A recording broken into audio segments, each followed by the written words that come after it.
Hello ನಮಸ್ಕಾರ, welcome back to Gagana DN Kannadathi YouTube channel. ಯಾರ್ಯಾರು subscribe ಮಾಡ್ಕೊಂಡು ನಂಗೆ ವೀಡಿಯೋ ನೋಡ್ತಿದ್ದೀರಾ, ಬೇಗ ಸಬ್ಸ್ಕ್ರೈಬ್ ಮಾಡ್ಕೊಂಡು ವೀಡಿಯೋ ನೋಡಿ. ಆ ವಿಡಿಯೋ ಇಷ್ಟ ಆದರೆ ಲೈಕ್ ಮಾಡಿ. ಬನ್ನಿ ವಿಡಿಯೋ ಸ್ಟಾರ್ಟ್. ಇವತ್ತೇನು ಗೊತ್ತಾ, ಅಯ್ಯೋ ನಾನು ಮನೇಲೇ ನೂಡಲ್ಸ್ ಮಾಡೋಣ ಅಂದ್ಕೊಂಡು ಮಾಡೋಕ್ಕೆ ಸ್ಟಾರ್ಟ್ ಮಾಡೋದನ್ನ ಸ್ಟಾರ್ಟ್ ಮಾಡಿದಾಗ ಏನೋ ತುಂಬ ಚೆನ್ನಾಗಿ ಬಂತು. ಆದರೆ ಹೇಗೆ ಬಂತು ಅಂತ ತಿಳಿಸ್ತೀನಿ, ಬನ್ನಿ ಸ್ಟಾರ್ಟ್ ಮಾಡೋಣ ವಿಡಿಯೋ. ಎಕ್ಸ್ಪೆರಿಮೆಂಟ್ ಅಂತ ಅಂತಾರಲ್ಲ, ಅದೇ ರೀತಿ ನಾನು ಇವತ್ತು ಎಡವಟ್ ಮಾಡ್ಕೊಂಡೆ ಅಂತ ಅಂದ್ಕೊತೀನಿ. ಫಸ್ಟ್ ಸ್ಟಾರ್ಟಿಂಗ್ ಎಲ್ಲ ಈರುಳ್ಳಿ, ಟೊಮೊಟೊ, ಮೆಣಸಿನ್ಕಾಯಿ ಎಲ್ಲ ಹಚ್ಚಿ ಇಟ್ಕೊಂಡ್ಬಿಟ್ಟೆ. ಮನೇಲಿ ಹೆಂಗೋ ಇತ್ತಲ್ಲ, ಕೇಸ್ ಇಟ್ಟು ಅದ್ರಲ್ಲಿ ನೂಡಲ್ಸ್ ಮಾಡೋಣ ಅಂತ ಸ್ಟಾರ್ಟ್ ಮಾಡಿದ್ರೆ ಅಯ್ಯೋ ಒಂದೊಂದಲ್ಲಪ್ಪ, ಇವತ್ತಂತೂ ತಲೆ ಕೆಟ್ಟೋಯ್ತು. ಫಸ್ಟ್ ಏನು ಮಾಡಿದೆ ಅಂದರೆ, ಅಕ್ಕಿ ಹಸಿಟ್ಟು ತೊಗೊಂಡೊಂದು ಬಟ್ಲಲ್ಲಿ ಹಾಕಿಟ್ಕೊಂಡು ಕಲಸಿಟ್ಕೊಂಡೆ, ಈ ರೀತಿ ಮಾಡೋಣ ಅಂತ ಫಸ್ಟು. ಅದಾದಮೇಲೆ ನಾನು ಅವಾಗ ಪ್ರೆಸ್ನಲ್ಲಿ ಹಾಕಿ ಪ್ರೆಸ್ ಮಾಡೋಕ್ಕೆ ಹೋದರೆ ನೀರಲ್ಲಿ ಬರ್ತಾನೆ ಇಲ್ಲ, ಎಲ್ಲ ಕಟ್ಟಾಗ್ತಿತ್ತು.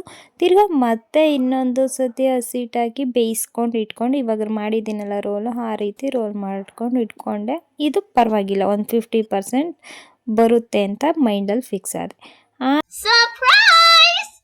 ಅದೇ ರೀತಿ ನೀವು ಅಂದ್ಕೊಂಡಂಗೆ ಸರ್ಪ್ರೈಸ್ ಅನ್ನೋದು ಏನಿಲ್ಲ, ಮಾಮೂಲಿ ಮುದ್ದೆ ಮಾಡ್ತಾರಲ್ಲ ಮುದ್ದೆ ರೀತಿ ನಾನು ಮಾಡಿಕೊಂಡು ಆಮೇಲಿಂದ ಪ್ರೆಸ್ಸಲ್ಲಿಟ್ಟು ಪ್ರೆಸ್ ಮಾಡೋಣ ಅಂದ್ಕೊಂಡು ಸ್ಟಾರ್ಟ್ ಮಾಡಿಕೊಂಡೆ. ಕಲಸಿಟ್ಟಿದ್ದೆಲ್ಲ ತೆಗೆದು ಉಂಡೆ ಮಾಡಿ ಅದ್ರಲ್ಲಿ ಹಾಕೋಕ್ಕೆ ಸ್ಟಾರ್ಟ್ ಮಾಡಿದೆ.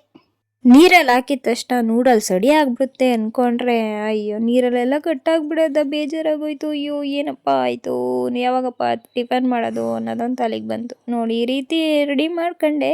ನೀರು ರೆಡಿಯಾಗಿತ್ತು, ಬಿಸಿಯಾಗಿತ್ತು, ಇನ್ನು ಅದ್ರಲ್ಲಿ ಹಾಕೋದೊಂದೇ. ನೋಡಿ ಈ ರೀತಿ ಎಲ್ಲ ಹಾಕಿದೆ ಫಸ್ಟು. ತುಂಬ ಚೆನ್ನಾಗಿ ಬರುತ್ತೆ ಅಂದ್ಕೊಂಡೆ. ಆದರೂ ಇನ್ನೇನು ಮಾಡೋದು ಅಂತ, ಅಯ್ಯೋ ನೀರಲ್ಲಿ ಬೇಯಲಿ ನೋಡೋಣ, ಒಂದು 5 ನಿಮಿಷ ಬೆಂದಮೇಲಾದರೂ ಸರಿ ಹೋಗ್ಬಿಡುತ್ತಾ ಅಂತ ಅಂದ್ಕೊಂಡು ಎಲ್ಲ ನೂಡಲ್ಸ್ ಸ್ಪೂನಿಂದ ಎಲ್ಲ ನೋಡಿ ನಿಧಾನಕ್ಕೆ ಚೆಕ್ ಮಾಡ್ತಾ ಹೋದೆ ನೀರಲ್ಲಿ. ಹಂಗೂ ಹಿಂಗೂ ಬೇಯಿಸಿದಿಟ್ಟಿಂದ ನೂಡಲ್ಸ್ ರೆಡಿ ಆಯಿತು ಅಂತ ಮಟ್ಟಿಗೆ ರೆಡಿ ಆಯ್ತಪ್ಪ ನೂಡಲ್ಸು. ನೋಡ್ಬೋದು ನೋಡಿ ಯಾವ ರೀತಿ ಹಾವು ಥರ ಬಂದಿದೆ ನೂಡಲ್ಸು. ನೂಡಲ್ಸ್ ಹಂಗೂ ಹಿಂಗೂ ರೆಡಿ ಆಯಿತು. ಇನ್ನು ಒಗ್ಗರಣೆಗೆ ಇಟ್ಕೊಬಿಡೋಣ ಅಂತ ಪ್ಯಾನ್ನ ರೆಡಿ ಮಾಡಿ ಇಟ್ಕೊಂಡೆ. ಪ್ಯಾನ್ಗೆ ಒಂದು ಸ್ವಲ್ಪ ಆಯಿಲ್ ಹಾಕಿಟ್ಟೆ. ಅದು ಬಿಸಿ ಆಗಬೇಕಿತ್ತು, ಬಿಸಿ ಆಗಿತ್ತು. ಹಾಗೆಯೇ ಪ್ಯಾನೆಲ್ಲ ರೌಂಡ್ ಮಾಡಿ ಆಯಿಲೆಲ್ಲ ರೆಡಿ ಮಾಡಿಕೊಂಡೆ. ಅಂತೂ ಬಿಸಿ ಆಯಿತು. ಅದಕ್ಕೆ ಸ್ವಲ್ಪ ಜೀರಿಗೆ ಹಾಗೆ ಒಂದು 4 ಮೆಣಸಿನ್ಕಾಯಿ ಹಾಕಿ ಫ್ರೈ ಮಾಡಿಕೊಂಡೆ. ಆ ಕಡೆ ಈ ಕಡೆ ಫ್ರೈ ಮಾಡ್ಕೋಬೇಕು. ಮಾಡಿಕೊಂಡ್ರೆ ಅದರಲ್ಲಿರೋ ಹಸಿಮೆಣ್ಸಿನ್ಕಾಯಿ ಖಾರ ಬಿಟ್ಕೊಳುತ್ತೆ, ಅವಾಗ ಟೇಸ್ಟು ಕೂಡ ಚೆನ್ನಾಗಿರುತ್ತೆ.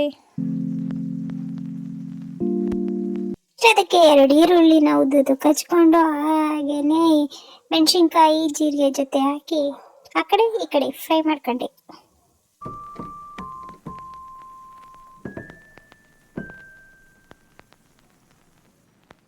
ಅದಕ್ಕೆ ಹಂಗೆ ಒಂದು 4 ಬೆಳ್ಳುಳ್ಳಿ ಹೆಸಲನ್ನ ಜಜ್ಜಿಬಿಟ್ಟು ಹಾಕಿ ಈರುಳ್ಳಿ ಮೆಣಸಿನ್ಕಾಯಿ ಜೊತೆ ಫ್ರೈ ಮಾಡಿಕೊಂಡೆ.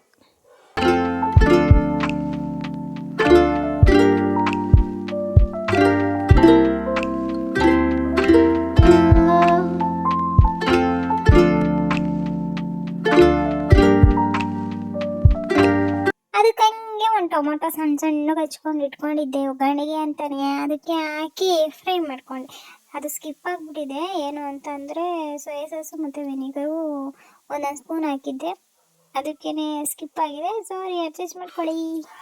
ವೆನಿಗರು ಸೋಯಾ ಸಾಸ್ ಹಾಕಿರೋದ್ರಿಂದ ನಾವು ಉಪ್ಪು ನೋಡ್ಕೊಂಡು ಹಾಕ್ಕೋಬೇಕು. ನೆಕ್ಸ್ಟ್ ನಾನು ಬೇಯಿಸಿಟ್ಕೊಂಡ್ಬಿಟ್ಟಿದ್ನಲ್ಲ ನೂಡಲ್ಸು, ವೆರಿ ಸ್ಪೆಷಲ್ ಇದೆ ಇದರಲ್ಲಿ.